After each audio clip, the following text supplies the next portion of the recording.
Assalamualaikum warahmatullahi wabarakatuh. Halo semuanya. Sebelumnya kami dari kelompok 2 dengan tugas kewarganegaraan. Di sini kami akan menampilkan sebuah video tentang sejarah perubahan konstitusi yang ada di negara Indonesia.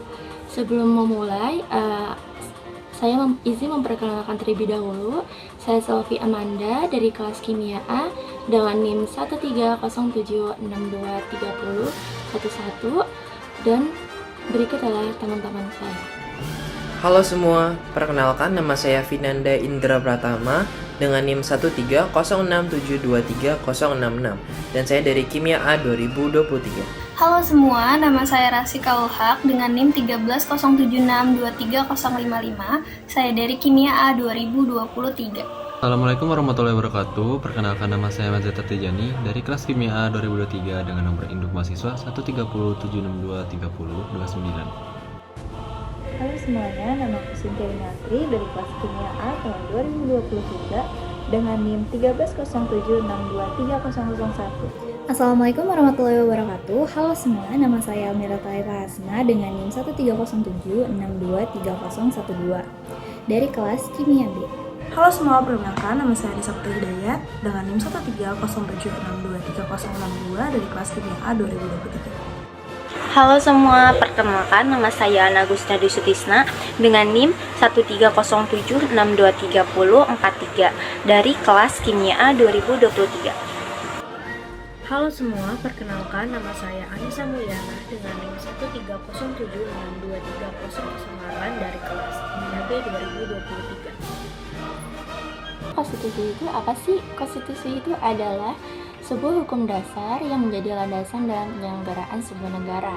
Di Indonesia sendiri, konstitusi itu dapat berupa hukum dasar tertulis atau yang biasa kita lazim disebut sebagai Undang-Undang Dasar atau UUD. Perubahan konstitusi di Indonesia itu selalu mengikuti dinamika zaman, kebutuhan masyarakat, dan juga perubahan politik.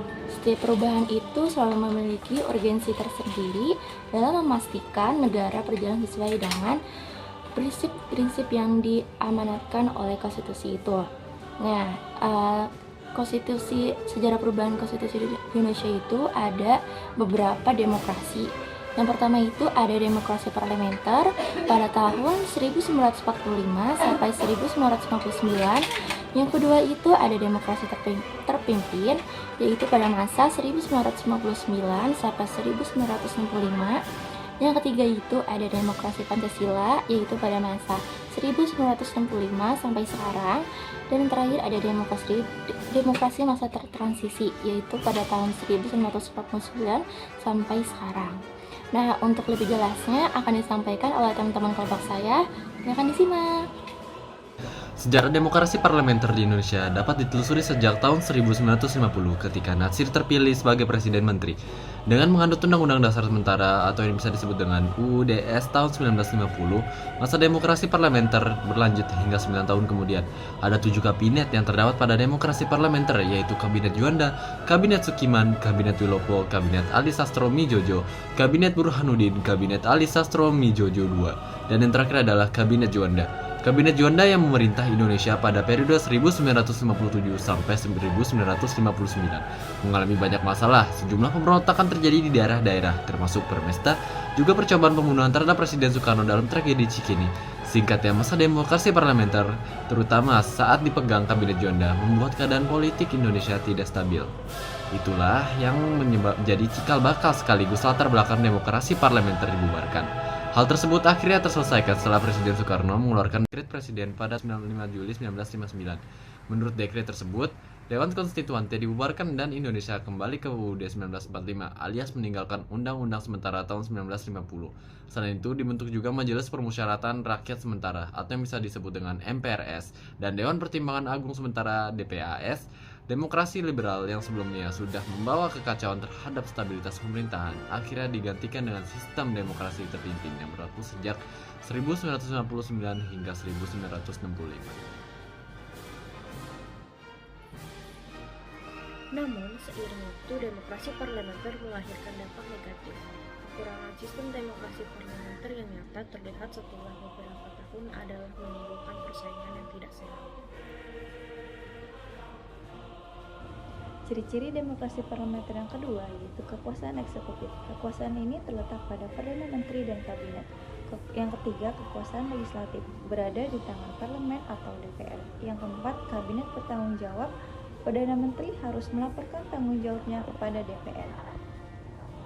Yang C, periode demokrasi parlementer.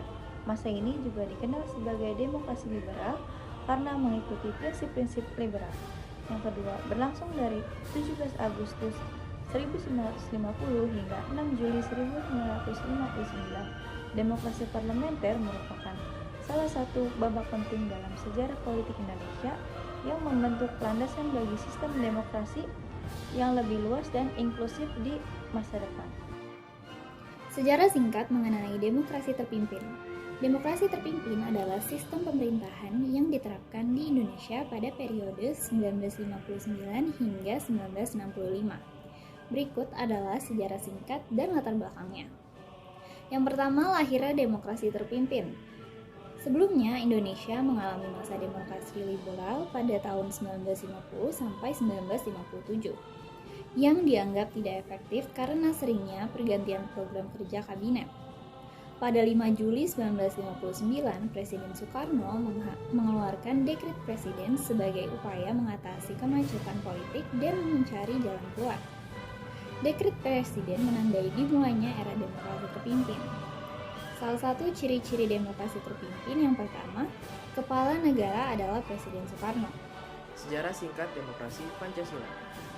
Demokrasi Pancasila adalah konsep demokrasi yang dipopulerkan pada masa Orde Baru di bawah kepemimpinan Presiden Soeharto dari tahun 1966 sampai 1998. Istilah demokrasi Pancasila lahir sebagai reaksi terhadap demokrasi terpimpin yang berlaku pada masa Presiden Soekarno dari 1959 sampai 1965.